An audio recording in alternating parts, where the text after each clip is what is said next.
Hello readers and writers, I'm MJ and today we're wrapping up the year of Sanderson.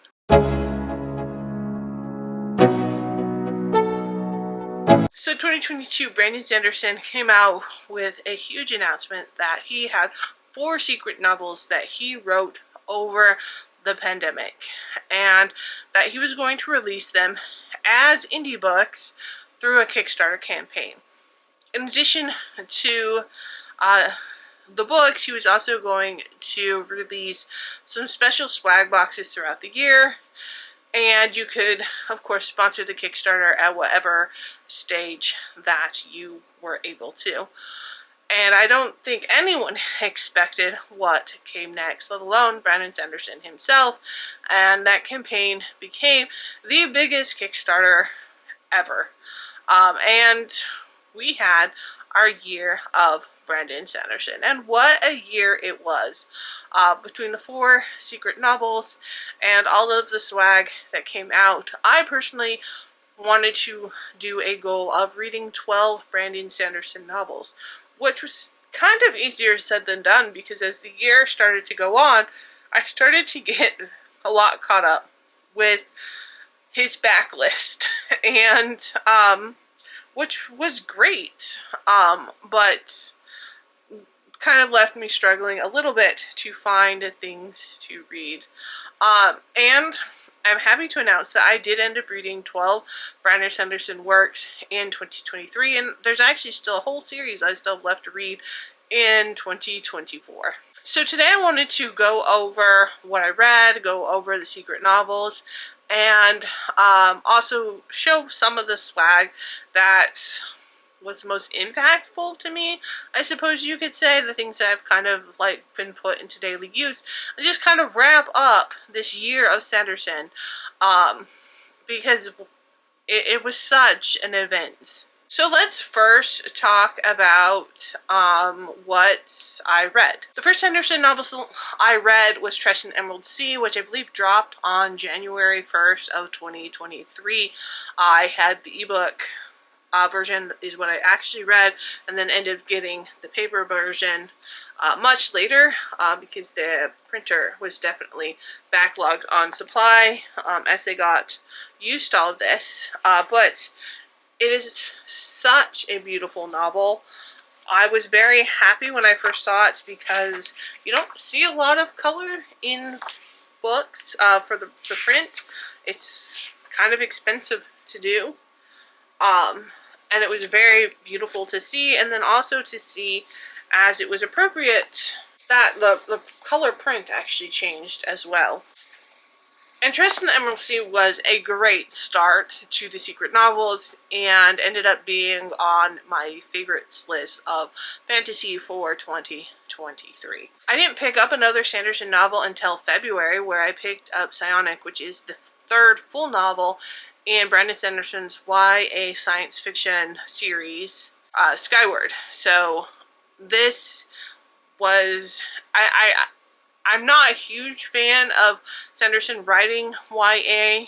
At least his other series I don't particularly enjoy, but I do enjoy Skyward. I think it's pretty complex and entertaining, and so I was very excited to pick up this 3rd book. Really enjoyed it, and I'm looking forward to the 4th book, which I think might be out now or is coming out soon. So my next read was the 2nd secret novel, The Frugal Wizard's Handbook for Surviving Medieval England. And again, I picked this up as ebook when it released.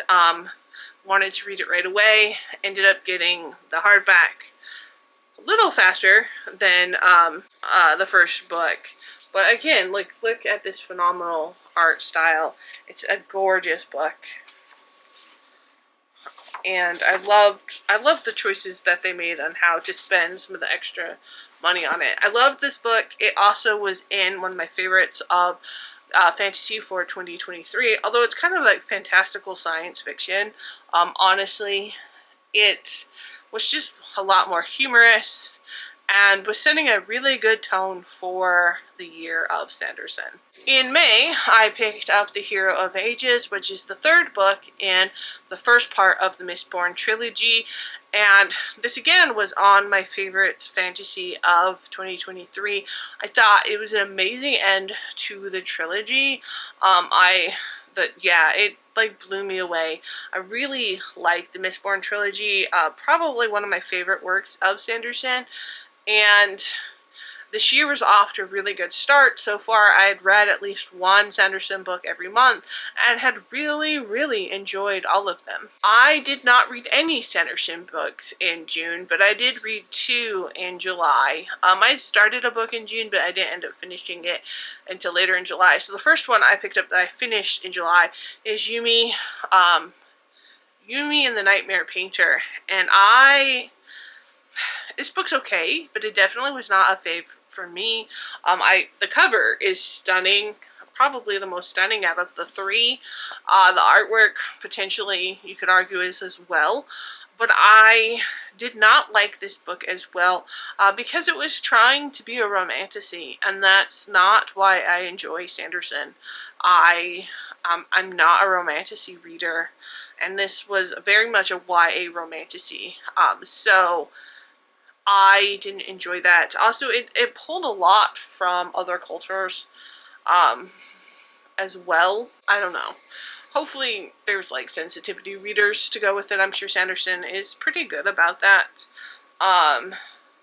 So it's hard, of course, for me as a white reader to speak to that. But it was very, very reliant on Chinese inspiration. Our multicolor cover, or title page, which absolutely gorgeous. And the artwork, I believe the artist they pulled in for this one is Chinese American as well, so that it's good. But yeah, it's not that it wasn't a good book, it just wasn't a book for me, but I will be holding on to this copy because it is gorgeous. And then the other book that I finished in July is Elantris. This is one of, actually I think it's Sanderson's very first novel, or published novel at least, and you could see where he's really progressed as an author.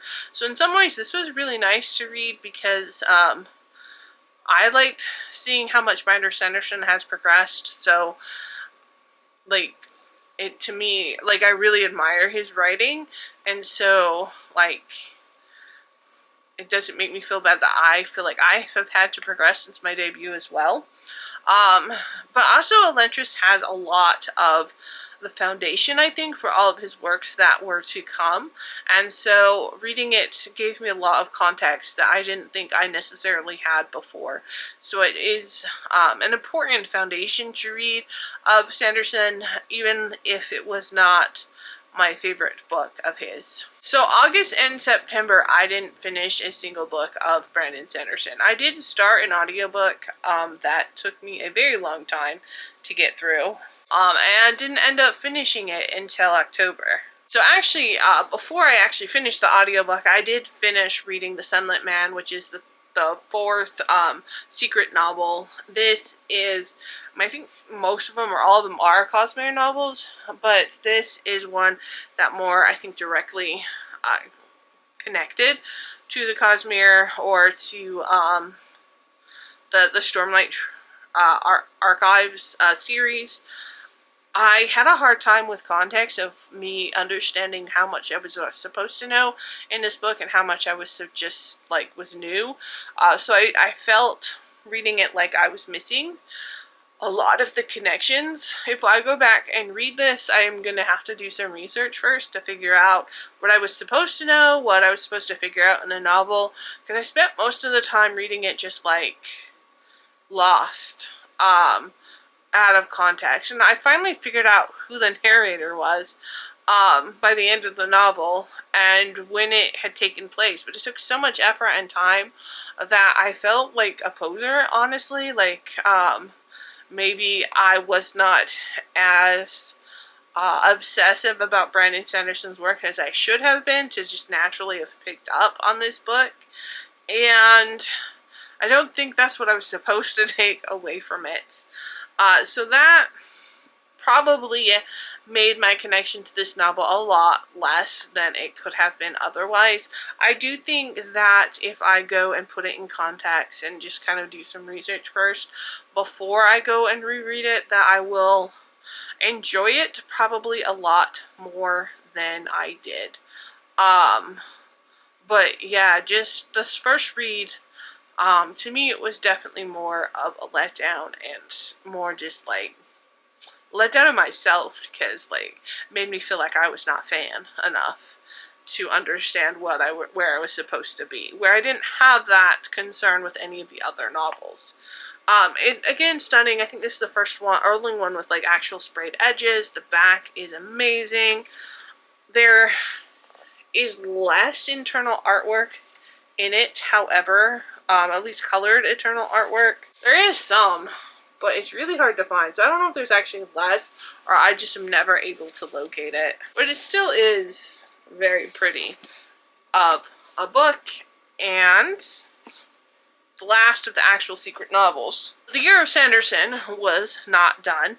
I did finish Warbreaker just a few days after that, and Warbreaker is another book, like the same month I finished Warbreaker, or the month after, we ended up getting the swag box for Warbreaker, so it was perfect timing on my end, completely coincidental, and it made the box have all sorts of context, but also you could see so much foundation of Sanderson in this novel, even though it's a standalone. It may have another book coming out, but it's not published yet, if it does. Warbreaker was okay. It was fine for what it was. I don't think I loved it, but I did not like it. It just wasn't necessarily as good as some of the other works, I think. Then in November, I was definitely feeling the pressure to get to my 12 Sanderson books, and I also had a massive reading month in November in general, where I was trying to read all the books that I owned. So I did limit the Sanderson books that I had to things that I already owned. So I read the short story Mitosis, which is a short story in the the Reckoners trilogy, and I do not enjoy the Reckoners. It's a trilogy now. I think there's a fourth book that's publishing. I don't like the series. If I hadn't already owned the short story, I probably wouldn't have read it, but I do own it, so it wasn't like a hardship to pick it up. I think it was like 14 pages, 55 pages, but still, in context, it was fine, but I'm not a fan of the Reckoner series, really at all. I also picked up the 3 Skyward short novellas. And I call them novellas. They're really like long short stories or novellas, because they're each like 200 pages each. And I enjoyed those. They had a lot of context to this series. I don't think any of them were quite as great as the actual novels themselves, but I enjoyed reading all of them. I enjoyed being back in the world for all of them. So that is Sunreach, which is the first one of those. It's set, I guess, after the second book, but reading it after the third, to me, was a really good place. And then Read On, which again was set after the second book. This was 2.2, but to me, reading it after the third still was a pretty good context. And then you have Everstore, which is supposed to be read after the third book, before the fourth, so it's 3.5, which makes a lot of sense. But again, having read them after the third, to me, really worked out quite well.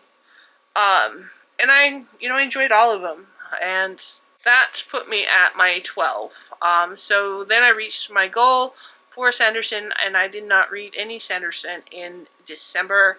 I do plan on picking up the last trilogy for The Mistborn.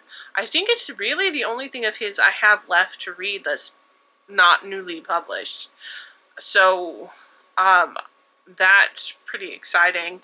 I do own the first book, but I kept putting it off because I own the first and the third book, and I don't own the second. And so with the Read What You Own challenge I'm doing, like, I didn't have a way to get the second to then read the third. So That's kind of why I stuck with short stories that I already owned, or the novellas that I already owned. So I'm really excited about that. I think 12 Sanderson books is pretty good, and getting mostly caught up on all his works makes me very happy. And it was a fun year.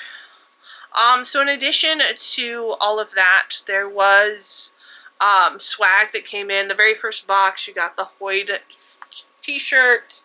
And I just kind of pulled some things. I don't have all of the swag here. It's just some of the stuff that either came in the last box or that I have ingrained into my household that I can pull.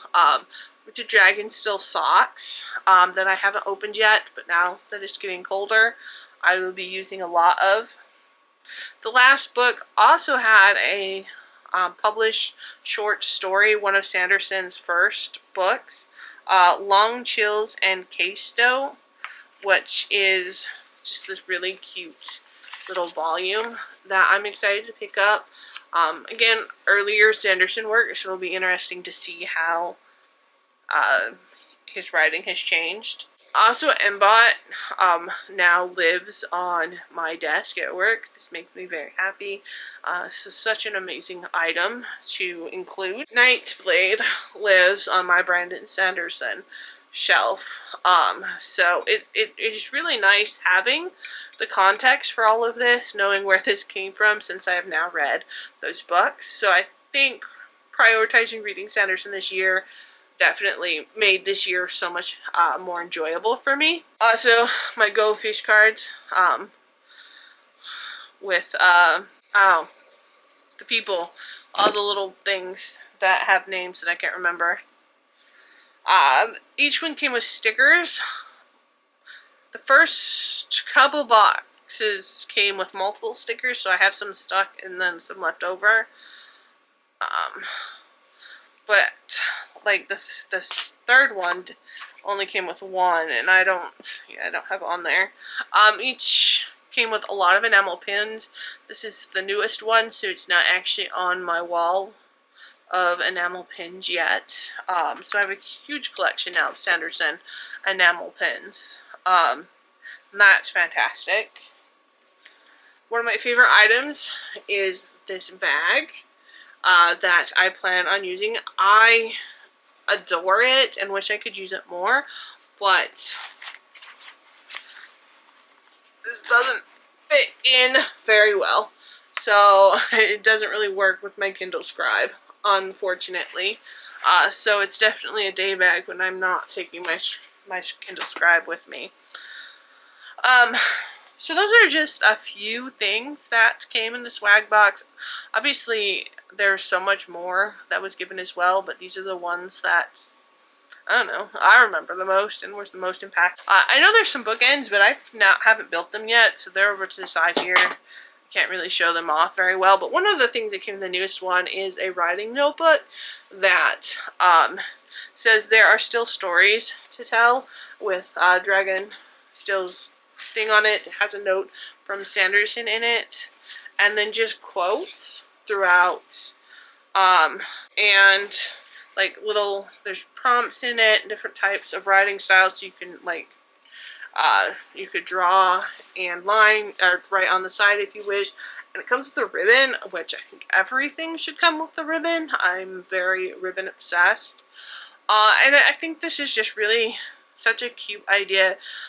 Granted, you don't have to use it to tell stories, but I adore this. I don't know exactly what I'm going to use it for, but it'll stay on my shelf until I find a project or something to give it the attention that it needs. But I don't know. I don't know a writer yet that doesn't love an adorable notebook. Some of the other things that came were coasters. They're sitting up by my TV. They're glass. There also is for, I think, Elantris, there's little magnets that kind of glow in the dark. They're attached to my TBR cart. So, I mean, a lot of really useful items that have just kind of ingrained their way into my heart. So it has been such a fun year of Sanderson. And I'm so excited that I got to participate and take into it. It was such a great idea that he had come in and so well done by the staff of Dragonsteel. I was very, very impressed. I think every book box should take direction from them because it was fantastic. Not every book box has their capital though, so taking that into consideration, but just the way they managed and ran it was great. And yeah, it's been a very exciting year, and thank you for joining me on this journey. 2024 is going to be the year of Ursula K. Le Guin. It's definitely not going to have all the fun swag with it, but I'm going to try and at least make it as fun as possible. So please, subscribe to my channel to stay tuned for some of those videos as I go through and read her books. So as always, keep writing, keep reading, and until next time.